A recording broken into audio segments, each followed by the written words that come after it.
What's up, y'all? Welcome back to the channel. Today's episode 14. It is yet again at Spades. Today is a $70 partners tournament, so $70 buy-in per person.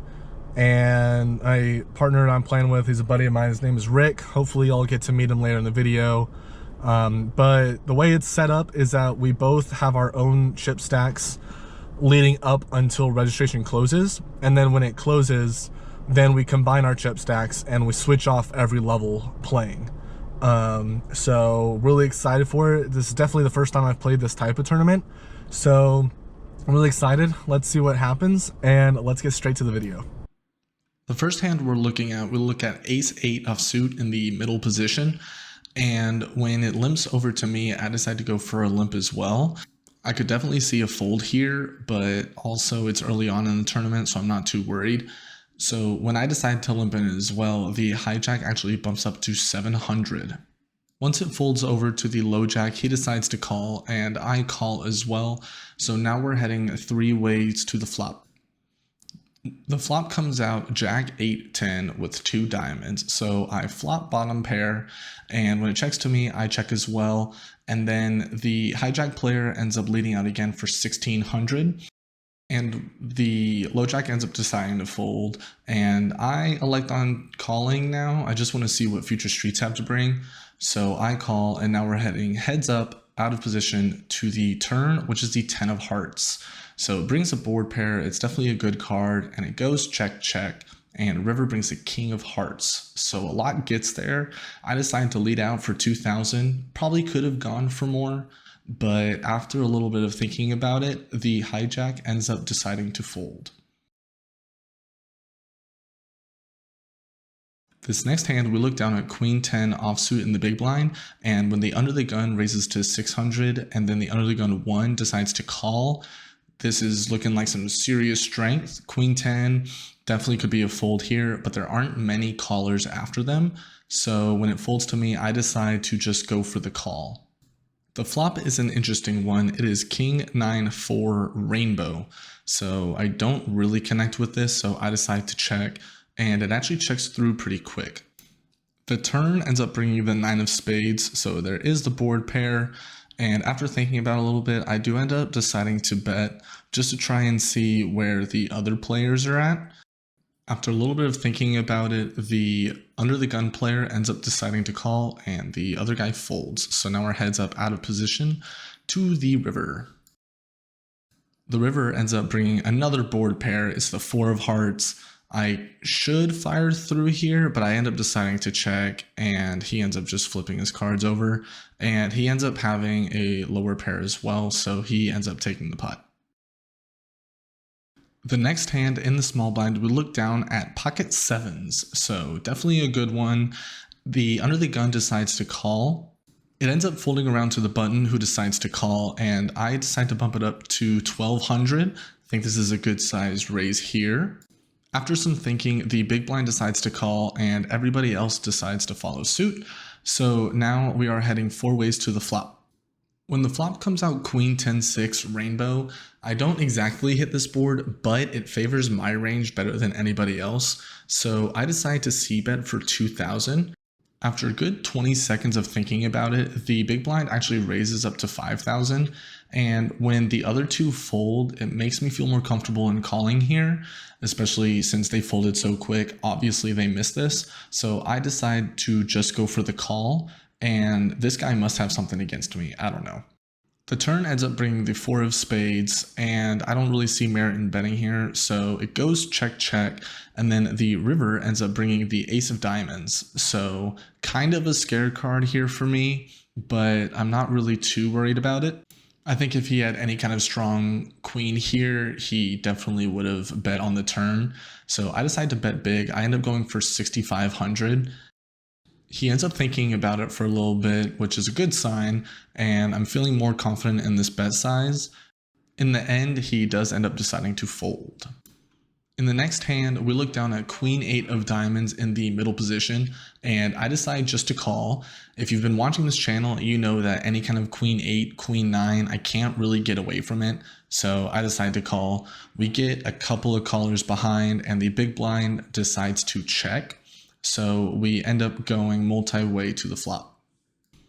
When the flop comes out 10-5-4 with 2 hearts, I think there's no way I could have missed this board any worse, honestly. It ends up checking to me. I decide to check as well. And then the cutoff ends up betting 500.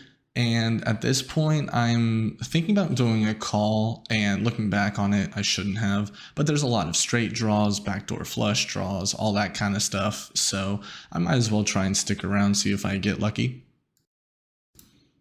When the turn brings the 5 of diamonds, obviously that's not really the card I wanted to see. No merit in betting here. So when it checks to me, I check, and it goes through check, check, and the river ends up bringing the 10 of clubs. I don't know what's going on with all these double paired boards or anything, but I'm not really liking it.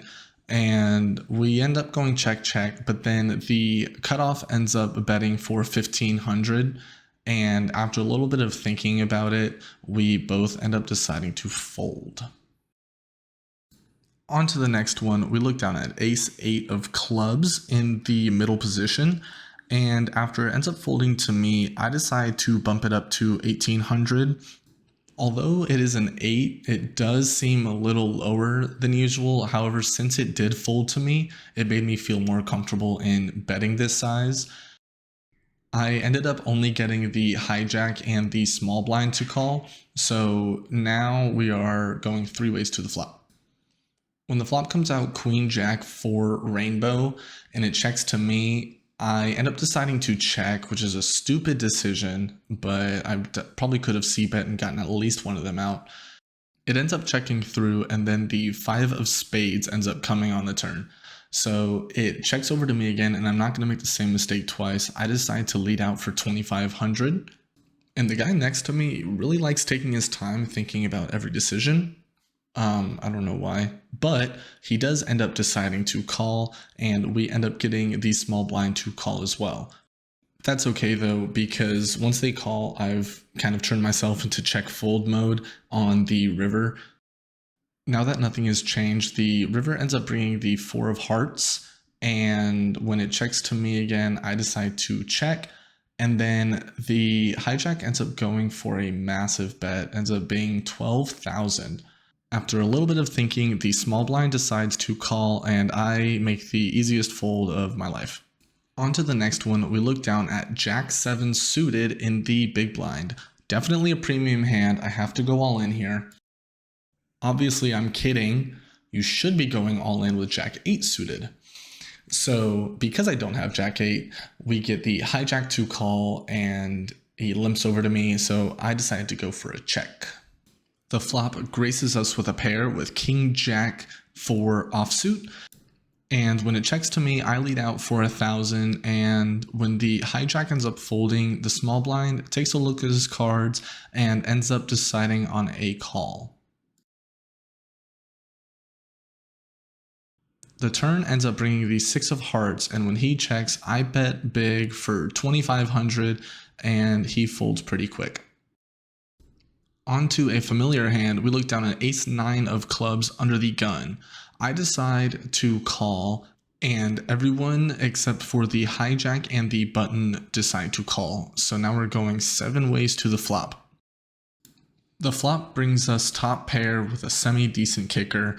I hit an ace, and when it checks to me, I decide to lead out for 1,600.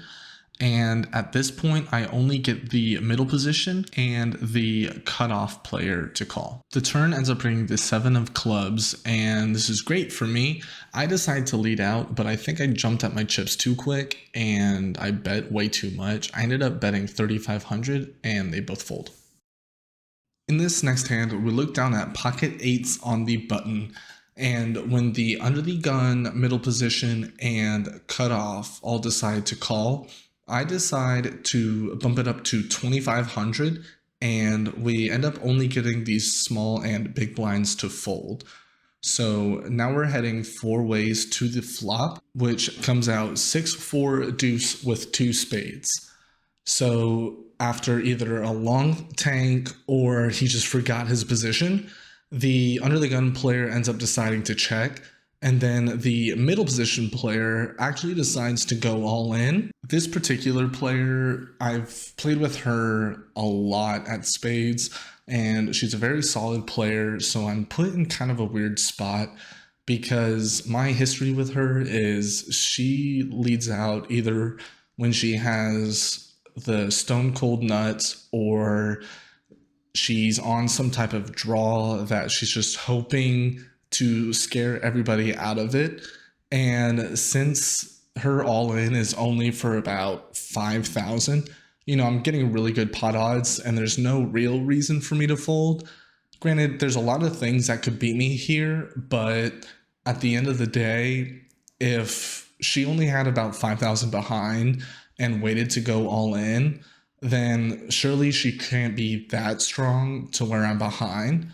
So I end up flicking in the call, and she has ace-3 of spades. So my assumption was right. She is drawing, and we just have to fade an ace or a spade. So the turn brings the 10 of clubs, which is awesome, and the river is the 7 of hearts. So we knock someone out. Next up, we look down at ace-queen offsuit in the big blind, and there's some crazy action that happens. It folds all the way around to the button, who ends up calling, and the small blind calls as well. So obviously I'm gonna raise here. I end up raising to 2,500, and both the button and the small blind decide to call. So now we're heading 3 ways to the flop. When the flop comes out, Jack for rainbow, and it checks to me, I check back. I probably could have bet here, but when the turn ends up bringing the queen of diamonds, now I got something to work with. Granted, I am getting lucky here. The small blind ends up leading out for 6,000, and I quickly call. I'm hoping he has some kind of king queen or queen 10 or something like that. But the river ends up bringing the 3 of diamonds, so he ends up checking it over to me. I don't have a lot of history with this player, so this flush coming out and him checking it to me feels kind of trappy. So I'm sitting here trying to think if this is a good spot worth trying to bluff away, or maybe I just check it back and hope that I'm beating some kind of king queen or queen 10 or something like that. But I end up deciding to bet big for 12k, and he quickly folds. After that hand, we get a table change and we look down at the beautiful pocket aces. So obviously I'm gonna raise it up to 5,500, and some people, when they get a table change, they like to bet big on their first hand to try and be dominating or whatever, but I am not that, and so I raise it, everyone folds, and I show it. So at this point in the night, we have combined our stacks with our partners, and we're switching off at every blind level, and I look down at ace queen offsuit in the under the gun position. So blinds at 1.5k, I raise it up to 3.5, and it ends up folding around to the big blind, who is the only caller. So heads up in position, we go to a flop of ace 8-6 with 2 clubs. When she leads out for 6,000, I decide on just calling. There's no merit here for raising, in my opinion, so I elect on just a call, and the turn ends up bringing us the 5 of spades. So the flush draw doesn't get there, but there are some weird straight draws that show up. I'm not really that worried about it. She checks, and I decide on a check back, and the river brings the 9 of diamonds. So now an e6 gets there. She checks, and I annoyingly check back, and I end up being good with my ace. The next hand, we look down at pocket 9s in the big blind, and when it folds around to the hijack, he ends up raising it up to 4,500, and when it folds around to me, I decide on a call. Out of position, we go to a flop of 10-6 for rainbow. When I check, the hijack player ends up deciding to bet big for 12,000, which is a little bit over a pot size bet, and I don't really know what to do here. I mean, this could get really expensive really quick, and there's the overcard and the pre-flop raise. I'm not gonna risk it. I fold. Next up, we look down at pocket eights in the big blind. So there has been a blind change. So now that the big blind is at 3K, the under the gun decides to call, and it ends up folding around to the small blind, who ends up calling, and I decide on just checking this back. Usually I would raise, but I'm feeling like changing things up and seeing what happens. So 3 ways to the flop. We see there's queen 2-2 with 2 spades. So it ends up checking to me. I decide to lead out for 8,000, and I think this is a good bet because I think having these 2s on this board hits my range better than everyone else's. The under the gun decides to fold, but the small blind decides to call. And now we see that the turn is the 7 of spades. So when he checks to me, I decide to check back, and the river brings the queen of diamonds. Action goes check check, and he ends up having pocket 5s, so we take down a good one. This next hand, we look down at pocket 9s in the low jack position. So with this pair, I decide to bump it up to 8,000. I'm messing with my bet sizing a little too much, so I should probably fix that. But we end up only getting the small blind to call. So heads up, going to the flop, we see that is ace, ace, deuce, rainbow. So with my pre-flop raise, this is a really good for my hand. He checks to me, and I decide to lead out for 19,000. Really big bet, but I'm scared of him having an ace or any other kind of high pair. So I bet out for 19,000. He ends up thinking, but decides to fold. All right, we don't have a lot of chips, but that's okay. I looked on an ace 3 of diamonds, and the flop came ace, ace 5 rainbow. Absolutely beautiful for me. I end up betting out for 7,000, and she ends up thinking about it for a while, and then decides on a call. The turn is the 3 of hearts, absolutely wonderful for us. And I decide on an interesting bet size. I bet out for 15K, and I know you can't really see it, but that leaves me with about like 10K or 12K behind. So it's a really interesting bet. I was kind of hoping that she would just go all in, but she ends up deciding to just call. And when the river brings the 6 of diamonds, I decide to go all in, and she ends up asking for a count. And I think I have, let's see, 10, 11, 12, 17, about 18,000.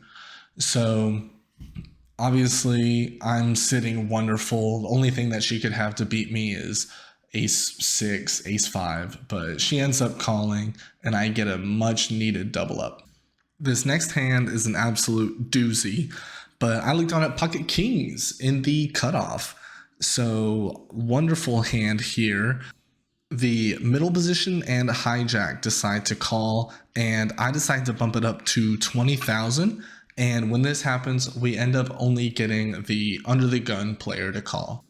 The flop comes out ace 10 5 with 2 diamonds, and when she checks to me, I check back. Boom, number 1 error. The turn brings the jack of diamonds, so now there's a flush draw out there. She checks to me, and then I think for a little bit, and then I end up deciding to check back. Boom, second error. Third error, the king of diamonds comes out. So when she checks to me, I decide to bet out massive for like 35,000.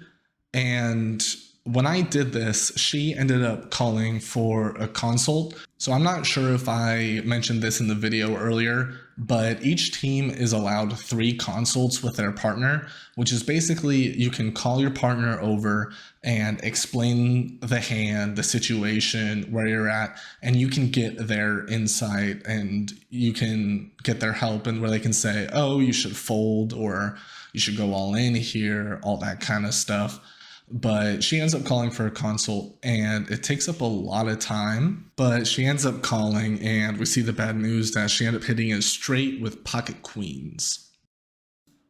So after that last hand, I have a very short stack. I'm feeling so defeated and I am basically all in at this point. I look down at King Jack of Diamonds and this is obviously a hand worth going all in with. So when I go all in, we actually get the button and the big blind to call. So we have a huge chance to triple up here. We see that we are up against ace queen and ace nine. We end up binking the king on the turn and the river jack just solidifies our fate. Can't be more excited. Massive triple up when we needed it. Let's fucking go. Oh my gosh, I can't believe I punted that with kings.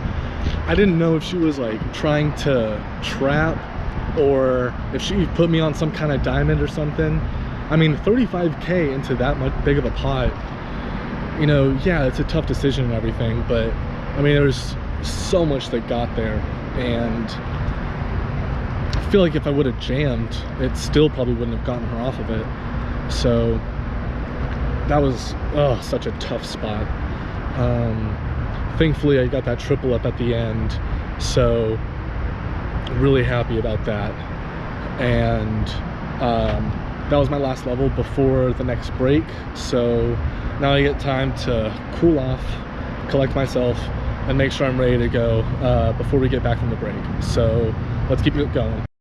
This next hand I get pocket kings again, and I am not going to let myself make the same mistake again. I end up raising to 35,000 and it ends up folding around, thank God.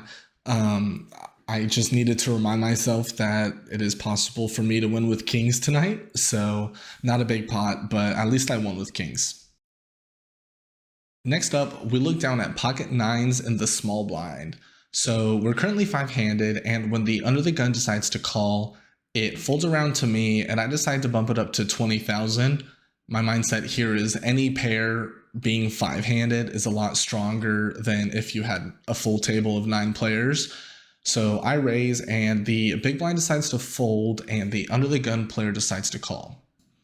When the flop comes out ace jack 4 with 2 diamonds, I'm thinking about a check raise here. So when I check, he doesn't fall for it and he ends up checking back pretty quick.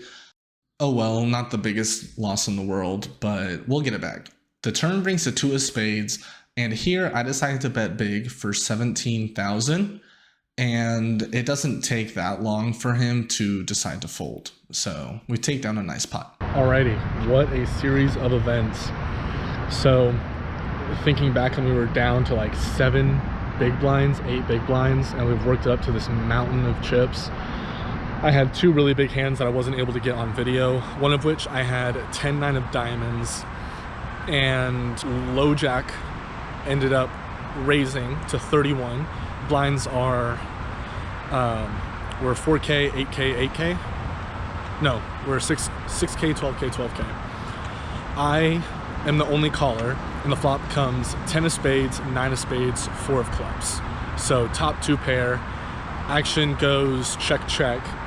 Turn is like a 7 of diamonds, I think, not important.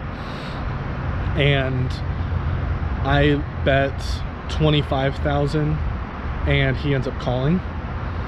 Then the river brings the ace of hearts. So then I lead out for 90,000 and he ended up using one of his consults and ended up deciding to call, and he showed ace queen.